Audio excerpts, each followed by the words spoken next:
The Texas wind blew dry and sharp across the rodeo grounds, lifting swirls of dust into the evening air. The stands were full, families in denim, old cowboys with cracked boots and weather hands resting on worn leather belts. But the chatter quieted when a woman in full military uniform stepped into the arena, walking alongside a large German shepherd. Her name was Ma Mast, and unlike the others, she wasn't dressed for show. Her press fatigues and steely eyes stood in stark contrast to the jeans and cowboy hats that surrounded her. And they noticed, everyone noticed, this ain't no military parade, someone mumbled from the crowd, loud enough to draw a few stiff chuckles. Ma didn't flinch. She kept walking, each step echoing across the packed dirt like a distant drumbeat. She wasn't here for applause. She wasn't here to win. She was here because she had to be. Because 2 years ago on this very ground, her little brother Cody had died in front of the same crowd, thrown from a bucking bronco in a fall that left him silent and still before the dust even settled. After Cody's death, Irving Mast, their father, barely spoke to her. A stoic man with hands like split oak and a heart grown cold with age. He couldn't forgive what he saw as her absence. "You should have been there," he said once, barely above a whisper, but loud enough to stay with her. Ma had been deployed then, half a world away, patching wounds and dodging mortar fire. But guilt travels fast and had a long memory. Beside her, Gus moved with the calm precision of a soldier. His black and tan coat shimmered under the arena lights, his amber eyes scanning the space with quiet alertness. Gus wasn't just her service dog. He was her partner, her shadow, the only being who seemed to understand that Ma hadn't come back whole. The war may have ended, but the battles didn't. Not in her mind, not in her chest. Now she stood back in the town that never welcomed her home. She reached the center of the ring. The announcer hesitated before calling her name. There was no cheering, just awkward silence and the sound of someone shifting in their seat. Ma bent slightly and released Gus's leash. No words were exchanged. None were needed. He knew. He always knew. The whistle blew, and as Gus took his first step forward, the crowd had no idea what they were about to witness. Ma and Gus's powerful journey is just beginning. Hit the like button, drop your thoughts in the comments, and subscribe to the channel. We're so close to hitting 100,000 subscribers, and you can be part of this milestone. Every single click counts. Join us now. The moment the whistle pierced the heavy air, Gus sprang into motion, not with reckless speed, but with deliberate, almost surgical precision. His body moved like a coiled spring finally released. Each step calculated, his ears sharp and tail steady. The task was simple: guide 3 stubborn sheep through a marked obstacle course, just like every other dog had done. But the way Gus moved was different.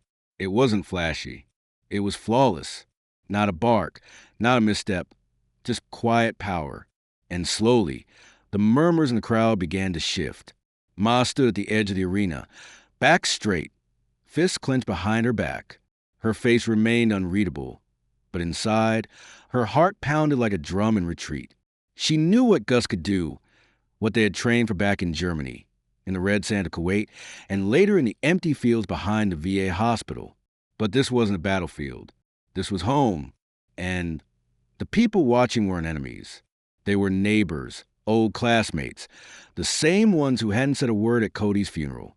A little girl in the front row tugged her mother's sleeve. "Mama, is that a war dog?" The woman hesitated. "I think so, baby, but he's hurting like he's been doing it his whole life." That single sentence floated outward like a ripple in water, reaching even the stiff-lipped ranchers who had crossed their arms in protest just minutes earlier. Gus was halfway through the course now, moving the sheep with the confidence of a creature who had seen things no dog should. What no one in the crowd could see was what Gus was responding to. The slight twitch in Ma's shoulder, the breath she held in her throat, the ghost she carried. Every movement she made told him what to do. It was their code, their silent language. And in the middle of this dusty Texas arena, that bond built in war zones and sleepless nights began to unravel something in the audience. Confusion gave way to curiosity. Curiosity to awe. As the final sheep crossed the finish line, a pause hung in the air like a hell breath. Then the crowd began to clap. Hesitant at first, Then louder and louder. Ma's body didn't move, but her eyes did.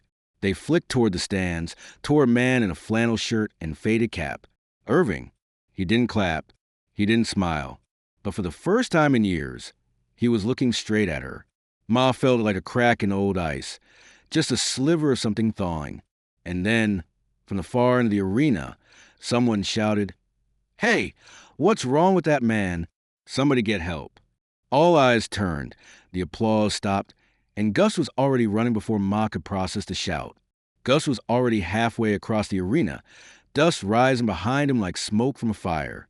His instincts kicked in, not as a herding dog, not even as a performer, but as a trained service animal, a rescuer. The crowd parted instinctively as he charged toward the man who had slumped over in the front row. His body limp, face pale and slack-jawed. Gasps rippled through the stands. For a second, it was chaos. Ma moved fast, but her legs fell heavy, as if every step dragged years of weight behind it. Her boots pounded against the packed dirt. Memories crashing like waves. Med tents, triage lines, bloodied hands. She'd seen that expression before. A man going still in the blink of an eye. Her body reacted before her mind could catch up. "Gus, stay!" she barked. But he didn't stop because he knew something she didn't. His ears were pressed back, nose low to the ground, tail rigid with alert. The man on the ground was in his 60s, broad frame, thick arms, the kind of man who'd swung hammers for a living and never asked for help. His skin was ashen, his breathing shallow. A woman beside him was crying, shaking his shoulder. "Chuck, Chuck, honey, wake up." Gus circled, then lay flat against the man's chest, pressing his body close. It looked strange to most, but Ma knew exactly what he was doing. Stimulating body heat, regulating shock. She'd seen him do it in the worst of places. Someone called for paramedics. A woman pulled out her phone in the crowd, one so quick to mock, now watched in absolute silence. Ma reached Gus and knelt beside the man. She checked his pulse, fingers trembling. "Weak, thready, but there." "He's in cardiac distress," she said loud and clear, her voice suddenly taking on that commanding tone, the one that used to snap young soldiers to attention. "He needs nitro or CPR now." Within moments, a volunteer EMT burst through the gates. Ma stepped back just far enough to let them work, but kept a hand on Gus, steadying both him and herself. Her eyes flicked toward the stands again. And there he was, Irving, still not clapping, still not smiling, but now standing, watching. And then he did something she hadn't seen since before the war. He took off his hat. The arena was quieter than it had been all day. Even after man, Chuck, was loaded into the back of the ambulance and driven away with sirens fading into the warm Texas dusk. No one seemed quite ready to speak. The crowd, slowly dispersing, left behind more than footprints in the dirt. They left behind a feeling, a shift. Something unspoken had settled in the air, like the dust that lingered in the golden light. Ma stood alone near the arena gate, her fingers buried in Gus's thick fur. Her breathing had steadied, but her hand still trembled slightly, not from fear, but from memory. Her training had taken over when Chuck collapsed.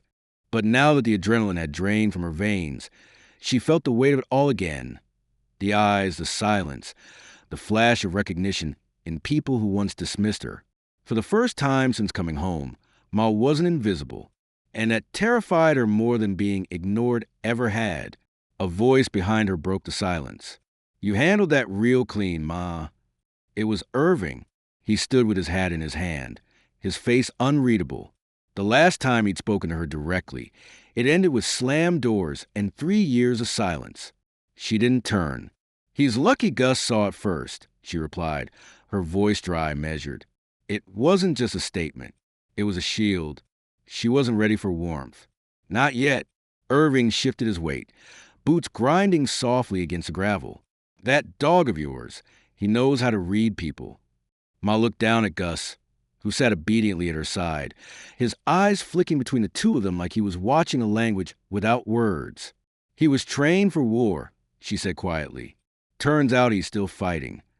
Irving nodded slowly, as if the truth in that sentence hit him somewhere he didn't expect. For a long moment, they stood in silence, father and daughter, each carrying their own grief in different shapes. Cody's name wasn't spoken, but it hovered between them like a ghost. Irving looked down, then up again, eyes red for more than just dust. I should have been there that day. He said just 7 words, but they cracked something inside her that had been locked tight. She looked at him for the first time in years. Really looked, and though she said nothing, her silence no longer felt like distance. It felt like the beginning of a bridge.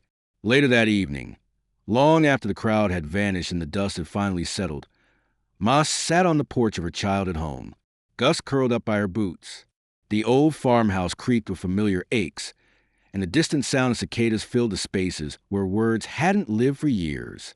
Inside, Irving moved slowly through the house, like a ghost occupying the halls of his own memory. Ma hadn't been back in over 4 years, not since a funeral, not since everything broke. She didn't expect him to offer her a room or even a word. So when he returned to the porch holding a small, crumpled envelope in his calloused hand, Ma stiffened. "Found this in Cody's room," he muttered, as if the word were thorns in his throat. "Figured you should have had it back then, but I wasn't thinking straight." He placed the letter on the wooden step beside her and walked back inside without waiting for a reply. The screen door clicked shut behind him. Her hands hovered over the envelope like it might burn her. The name on the front was written in Cody's uneven handwriting. "To Ma, in case I screw up." Her throat tightened. It was dated 3 days before the accident. She opened it slowly, careful not to tear the fragile paper. The letter was short, filled with Cody's typical sarcasm and terrible spelling. But one line stood out like a siren in the dark. "Asterisk, you always protected me, Ma, even when I didn't want it. If anything ever happens, I need you to know I never blamed you. Not for leaving, not for the uniform. You saved more people than I ever could. Asterisk." Tears came quietly, without warning, slipping down her cheeks in silence. Gus rested his head on her knee, sensing the storm inside her. For years, she had carried the guilt like body armor, convincing herself she had abandoned Cody, that she had chosen duty over family. But here, in a few scratched lines of ink, was a freedom she never gave herself permission to feel. The screen door opened again. Irving stood there, not crossing the threshold, but not turning away either. "He was proud of you, you know," he said softly. He told everyone. Ma couldn't speak. She folded the letter and held it against her chest like a lifeline, and for the first time in years, she didn't feel like a soldier. She felt like someone who might finally be allowed to come home. Have you ever received a message that changed everything? Even years later, drop a comment below. What would you say to someone who never got the chance to hear your words? The next morning came with a strange stillness. The Texas sky was overcast, and the air was thick with humidity that clung to the skin. Ma sat at the kitchen table, untouched coffee cooling beside her. Across from her, Irving read the newspaper, though his eyes didn't seem to move across the words. It had been years since they'd shared a room, without yelling or silence as a wall. Gus lay stretched out under the table, tail thumping softly every few minutes, as if reminding them both he was still there, watching, waiting. "There's another event today," Irving said without looking up. "Words got around about what happened yesterday. They're asking if you and Gus will come back. Say folks want to see the dog again." Ma let the words hang. For most of her life, she had moved toward danger, not attention. She didn't know what to do with admiration. "I didn't do anything special," she said finally. "Gus did." Irving folded the paper. "Well, you raised him. That counts for something." She looked out the window, the memory of the crowd's applause still flickering in the back of her mind. Like an echo she wasn't sure she could trust. The arena was just a few miles away, but it felt like a world she'd only visited in dreams. She thought about Cody, how he'd ridden proud and fallen hard, how he believed in people more than they deserved. Maybe that was a part of him she never let herself carry. "You think they'd clap if they knew I still wake up shaking?" she asked quietly. Irving met her eyes. Maybe they'd clap harder. That afternoon, she stood again at the edge of the arena, but something was off. Gus wasn't beside her. For the first time since their return, he hesitated to come when she called. He stood near the truck, stiff, ears flat. Not defiant, but wary. Ma's heart kicked into a faster rhythm. "Hawkins! Gus!" She called again more firmly. Nothing. Her instinct roared. Something was wrong. She rushed over, dropping to her knees. Gus was panting harder than usual, his body trembling slightly, not from heat or fear, but pain. They didn't wait. She and Irving drove him straight to the local vet. The lights were too bright, the smell too sterile. As the doctor took Gus to the back room, Ma gripped the edge of the bench so tightly her knuckles turned white. Irving sat beside her, his hand hovering, unsure. Finally, he placed it gently on her shoulder. And when the vet returned, the look on her face said everything. The fluorescent lights buzzed softly overhead as Ma sat frozen in the sterile white of the veterinary waiting room. The smell of antiseptic and fear hung in the air. She had sat in places like this before. Military hospitals, tents in the desert, emergency rooms lit by diesel generators. But this was worse because this wasn't a soldier she could command. This wasn't a casualty of war. This was Gus, and he was hurting. The vet knelt beside her, her voice low and careful. "He's older than most working dogs, ma'am. His heart's enlarged, and there's fluid in his lungs. Likely early stages of congestive heart failure." Ma blinked, as if the words were coming in a language she hadn't heard in years. "But he was fine yesterday," she whispered. "He saved a man." The vet nodded kindly. "Sometimes they give everything they have, and we don't see what it cost them until the quiet comes." Ma nodded, but her mind had already gone somewhere else.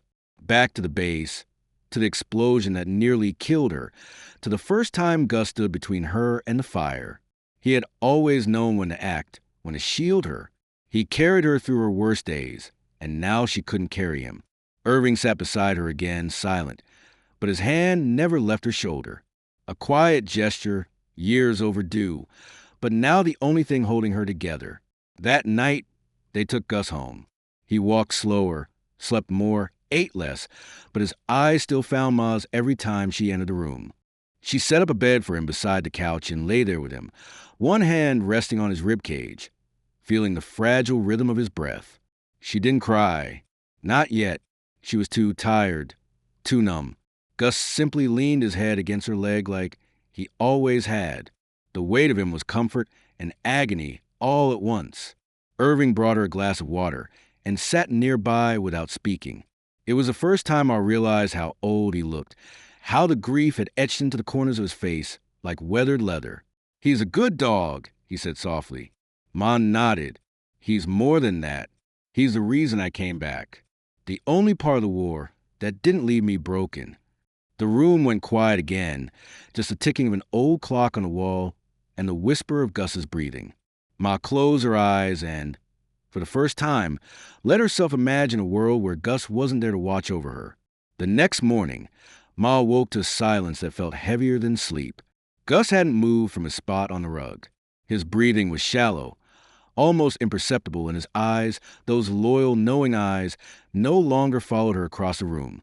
Instead, they stared at nothing, flickering only when she touched his paw. Her chest tightened. It wasn't just fatigue. This was different. This was the end of the road.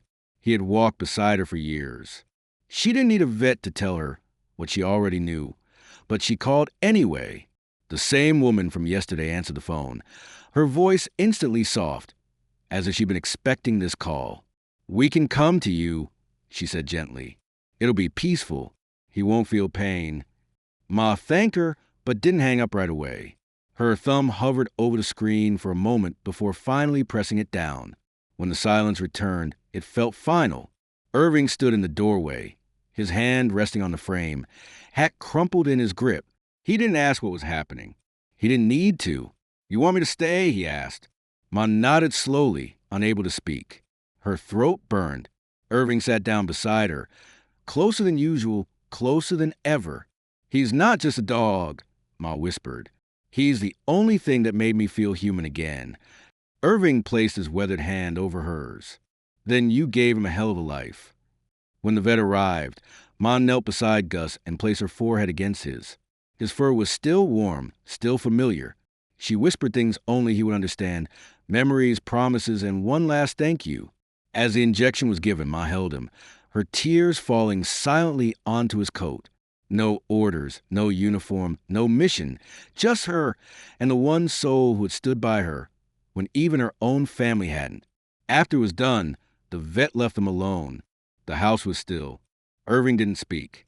He simply reached over and picked up Gus's worn collar from the floor, turning it in his hands. He saved you, didn't he? Ma nodded, still unable to meet his eyes. He saved the part of me I thought was gone. Her voice cracked. Now I don't know what's left. Irving finally looked at her. Really looked. What's left, he said slowly, is someone who's still standing. Someone Cody will be damn proud of. Someone I'm proud of, too. Ma looked up, startled. The words felt like a salve on a wound she hadn't dared acknowledge. She didn't reply.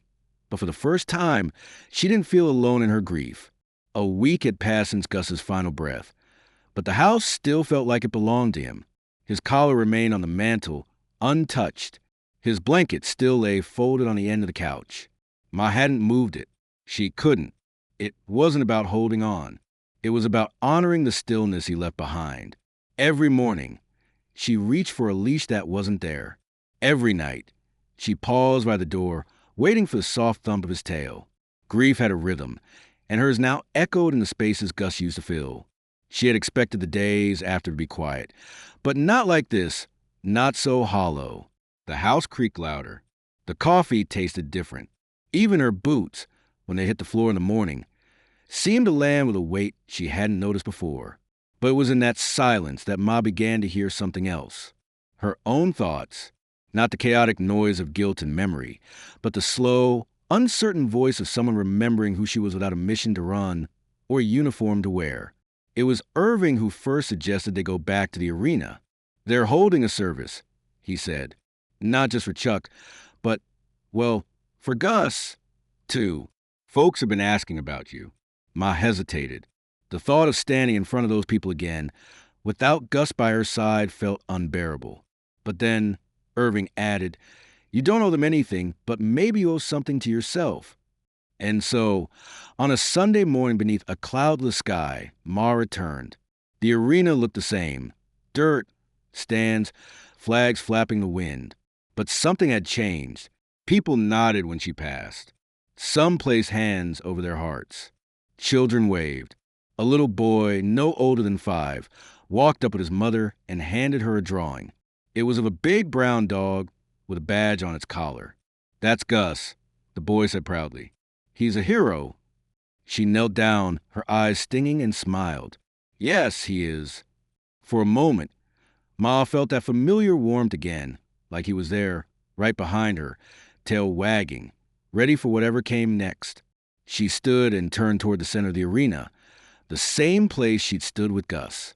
Only this time, she was alone, and yet not entirely. Back home that evening, Ma placed the drawing beside Gus's collar on the mantel. Then, for the first time, she picked up his blanket, not to hold it, but to fold it away. Spring arrived quietly in Abilene. The bluebonnet stretched along the roadside, and the air smelled of dirt, grass, and beginnings. Ma stood in the backyard of her father's house, sleeves rolled up, her hands deep in the soil of a garden bed that hadn't seen care in years. Gus's favorite sunspot was just a few feet away, now marked with a small plaque she had carved herself. Asterisk, you serve with honor. You stayed with love. Asterisk, she read the words every morning, not for him, but for her. Irving had changed, too, in ways that surprised her.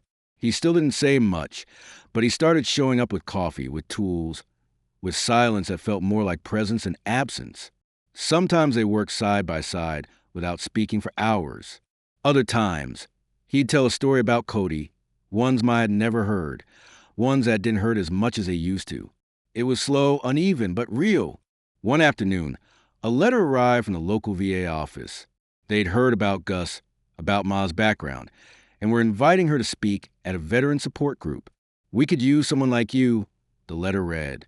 For hours, she sat within her lap, unsure she could carry that weight. Then she remembered what Irving had said. What's left is someone who's still standing. And maybe that was enough. At the meeting, Ma didn't speak first. She listened to stories of loss, addiction, isolation, and ghosts that followed others home. 2. Then finally, she stood up. "My name's Ma," she began, voice steady. "I served overseas. I came back with more than I left with. And not all of it good. But I also came back with a dog. His name was Gus. He didn't just keep me alive. He reminded me I still was." There was silence, then nods, then something she hadn't expected. Connection. That night, back home, Ma sat on the porch while the stars appeared one by one. Slow and steady. She held Gus's collar in her hands, thumb tracing the edge like a memory she didn't want to wear out. She thought about Cody, about all the things she never got to say. But maybe, just maybe, living was a way to keep saying them. In action, in presence, in healing. As the wind shifted and the night deepened, Ma whispered, "You can rest now, buddy." And for the first time in a long, long time, she allowed herself to rest, too. If this story touched your heart, give it a like and share it with someone who needs to hear it today. And if you want more real and powerful stories like this, make sure to subscribe. Every story here has a soul,